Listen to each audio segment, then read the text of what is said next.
공정거래위원회가 포스코 철강 제품 운송업체들이 지난 18년간 운송비를 담합해온 사실을 적발했습니다. CJ 대한통운과 3일, 해동기업 등 7개 운송업체에 460억 원의 과징금이 부과됐습니다. 포스코 포항제철소의 사내협력업체에서 사측이 산재를 조직적으로 은폐했다는 녹취 파일이 나와 철저한 진상규명이 시급합니다. 여러분 안녕하십니까? 포항 MBC 뉴스입니다. 포스코 포항제철소의 사내협력업체에서 산재 은폐 의혹이 제기돼 논란입니다. 회사가 산재를 조직적으로 은폐한 정황이 담긴 녹취 파일을 단독 입수했습니다. 장성훈 기자가 보도합니다. 포항제철소 협력업체 직원인 이사무 씨는 지난 2016년 초 크레인 작업 도중 1m 아래 바닥으로 추락해 허리와 목 등을 다쳤다고 말합니다. 이후 요추와 척추 협착을 비롯해 경추장애로 수술을 받는 등 4년여간 병원 치료를 받으면서 2년 넘게 출근을 하지 못했습니다. 특히 사고 1년여 뒤부터는 신경장애 등이 심해져 일상생활이 불가능해졌고 급기야 장애인 판정까지 받았습니다. 팬티 수건 모자르기 시작합니다. 20개 사나오면 일주일만에 다 갖다 버려야 될 정도로 이제 대소변이 장애가 오고 그다음 운동 장애가 와가지고 다리를 질질 꺼지고 댕기고. 그러나 이 씨는 뜻밖에도 근로복지공단으로부터 산재 승인을 받지 못했고 서울행정법원도 같은 판결을 내렸습니다. 추락 사고가 아예 발생하지 않았고 병증을 악화시킬 정도로 작업 강도가 높지 않았다고 회사 측이 주장했기 때문입니다. 이 사건은 현재 항소심이 진행 중인데 최근 사건의 기초적인 사실관계를 뒤집는 충격적인 녹취 파일이 나왔습니다. 녹취 파일은 회사 측 고위 간부와의 전화 통화 내용으로 지금껏 회사의 주장과 달리 이 씨가 산재 사고로 다친 사실을 모두 인정합니다. 사고 방금 맞잖아요. 내가 그래 맞아. 맞는 거 맞지. 관련 목격자들하고 어떻게 했는지 자주 지수서 그래 받아줬고. 심지어 산재 은폐 행위가 윗선 지시에 의해 이루어졌고 산재 승인을 방해하기 위해 이 씨의 개인 신상을 비방한 정황도 나옵니다. 우리가 어떻게 그래 쓰겠습니까? 어디서 그걸 시가 그랬다 하더라고. 그러면 이제 사장이 그렇게 났네요? 딱 봐야 그래.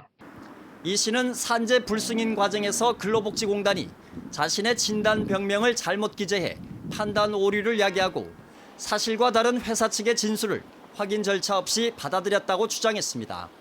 병원에 입원을 가 있었는데 회사에서는 그거를 근무했느냐 그렇게 서술해가 적어주는 어떤 사업주 확인서를 근로복지공단은 그런 것도 확인조차 안 하고 근로자 복지가 아닌 사업자 복지공단이 아닌가. 이 씨는 근무 중인 포스코 협력업체에서 산재 사고를 공상 처리한 사례를 다수 확보했다며 공익 차원에서 국가권익위에 고발하겠다고 밝혔습니다. MBC 뉴스 장성훈입니다. 공정거래위원회는 포스코 포항제철소에서 철강 제품을 운반해온 운송업체 7곳이 지난 2001년부터 2018년까지 18년간 가격 담합을 해온 사실을 적발해 과징금 460억 원을 물렸습니다. 이들 업체는 포스코가 2001년부터 철강 제품 운송 용역을 수의계약에서 경쟁 입찰 방식으로 전환하자 담합을 모의하고 입찰 때마다 스프레드 시트 프로그램을 활용해 낙찰 예정사와 가격을 결정한 것으로 드러났습니다. 각 회사에 부과된 과징금은 CJ 대한통운 94억 5,500만 원, 3일 93억 4천만 원, 한진 86억 8,500만 원이며 뒤늦게 담합에 가담한 해동기업은 18억 9천만 원을 물게 됐습니다. 경북 동해안 어민들이 최근 서남해 근해 자망어선의 오징어 원정 조업에 대해 반발 수위를 높이고 있습니다. 선주들과 어민들은 이들 자망어선으로 인한 피해 상황을 공유하며 대책 마련에 들어갔습니다. 박상환 기자가 보도합니다. 서남해 근해 자망어선의 오징어 원정 조업은 생각보다 어업 강도가 매우 높았습니다. 야들은 배 숫자가 적을 때는 척과 척 사이가 한 1마일 정도 하는데 배척 수가 많으면 0.5, 0.7마일에서 갑니다. 체납기어선 어민들은 집어 등으로 오징어 어군을 형성하면 자망어선들이 바로 옆에 투망하는 등 횡포에 가까운 조업을 하고 있다며 분노합니다. 1년 종대나 1년 행대라고 딱 나오는데 무슨 제안을 안 가놓고 방기를 하면 뭐 거리를 어떻게 둡니까? 어민들은 오징어 포획 방법에 대해 수산당국에 관련법 개정을 요구하고 있습니다. 5개 업종에 대해서 TAC를 설정을 하고 물량을 주고 이렇게 조업을 해왔는데 자망은 오징어 잡는다는 이야기도 없었고 오징어는 아예 안 잡는 걸 하고 TAC 설정을 할 때 제외시킨 업종입니다. TAC 제도에 유자망 방법을 포함시키지 말고 아예 오징어를 못 잡게 해야 한다는 겁니다. 이러한 어업 분쟁이 자칫 지역 갈등으로 이어지진 않을까 우려의 목소리도 제기됩니다. 서해배가 너가 요시 너가 서해 넘어오면 넘어오라 하는 얘기를 너 그때 보자 하는 쪽으로 그렇게 하고도 가는 배가 뭐 그런 정보를 접했습니다. 사실 좀 우려가 섞인 목소리인데. 구룡포 선주협회와 근해 체납기 협회 등 5개 단체들은 비상대책위원회를 구성해 수산당국을 상대로 항의 방문 등 실력 행사에 들어가기로 했습니다. MBC 뉴스 박상환입니다. 민선 7기 임기 반환점을 맞아 이철우 도지사의 지난 2년간의 도정을 평가하고 남은 2년의 전략을 들어봤습니다. 이철우 도지사는 포항의 산업 생태계 다양화에 기여한 것을 주요 성과로 꼽았고 의대 유치와 바이오 클러스터 활성화를 다음 과제로 제시했습니다. 이규설 기자입니다. 이철우 경북도지사는 앉아서 하는 정형화된 대담 대신에 서서 진행하는 자연스러운 대화를 제안했습니다. 민선 7기 전반기 2년을 어떻게 평가하느냐는 첫 질문에는 주저없이 낮은 점수를 줬습니다. 도지사로서는 좀 부족하다 생각합니다. 왜? 우선에 성과가 있으면은 기업들이 들어오고 또 도민들이 삶의 향상돼가 인구가 늘어나고 이래 돼야 되는데 포항도 인구가 줄어드는 형편이니까 그래서 굉장히 그런데 어려움을 겪고 있다는 말씀을 드립니다. 하지만 배터리와 수소 연료 전지 등 이딴 특구 지정을 통해 포항의 산업 생태계가 다양해진 것에 대해선 큰 의미를 뒀습니다.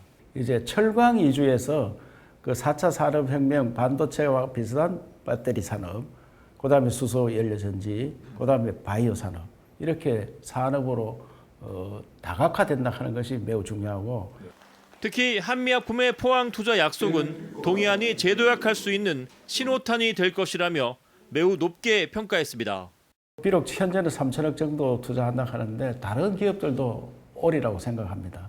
그래서 굉장히 감회가 깊었고 포항이 새로운 산업으로 이제 정말 동해안 시대를 열 수 있구나 이런 생각을 가졌습니다. 어떻습니까? 의대 설립 가능성 그리고 지금 지역의 움직임 어떻게 보시는지요? 포스코에서 포스텍에 좀 지원을 해주면 그거는 우리 경상북도 포항시에서도 함께 지원을 하겠다 해서 최정우 포스코 회장께 제가 간곡히 말씀을 드렸고 지금 도와 포항시에서도 기본 계획을 만들고 있습니다. 철강도시 포항이 각종 환경오염으로 몸살을 앓고 있다는 지적에 대해선 종합적인 대책을 마련하겠다고 약속했습니다. 그런 환경 문제에서는 굉장히 어려움을 겪었습니다. 그리고 이제는 그 환경권을 버리고 새로운 발전을 할 수 없기 때문에 도에서도 뭐 단속도 하지만은 새로운 장비나 이런 것들을 통해서 포항의 환경을 좋게 만드는 역할을 하는데 최선을 다하겠다는 말씀을 드립니다. MBC 뉴스 이규설입니다. 오늘 오전 9시 10분쯤 광양제철소 코크스 설비를 점검하던 50대 직원이 쓰러진 채로 발견돼 병원으로 옮겨졌지만 결국 숨졌습니다. 사고 현장에서는 혈흔이 발견돼 추락 사고였을 가능성이 제기되고 있습니다. 광양경찰서는 동료 작업자의 진술과 CCTV를 확보해 정확한 사고 원인을 조사할 계획입니다. 경주에도 많은 비가 내리면서 비 피해가 이어졌습니다.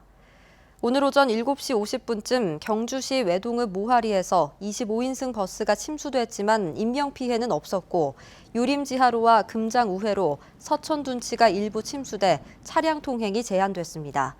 경주시는 저녁부터 내일 아침까지 계속 많은 비가 올 것으로 예보돼 상습 침수 지역과 산사태 위험지구에 대해 현장 점검하고 비상 대비에 들어갔습니다.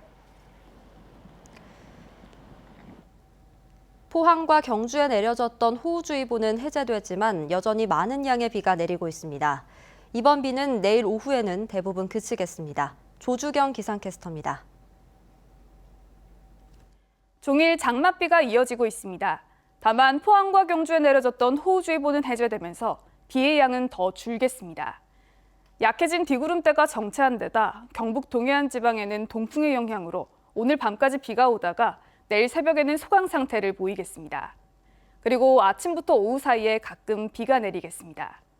내일까지 예상되는 비의 양은 10에서 50mm 정도입니다. 한편 내일까지는 바람이 강하게 불겠습니다. 시설물 관리와 안전사고에 유의하시기 바랍니다. 또 경북 동해안에서는 너울에 의한 높은 파도가 갯바위를 넘는 곳이 있겠습니다. 해안가 안전사고에도 유의하시기 바랍니다. 다음은 지역별 내일 날씨입니다. 내일 흐리고 가끔 비가 오겠습니다.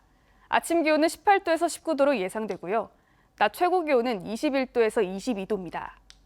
울릉도와 독도도 저녁 무렵까지 비가 오겠습니다.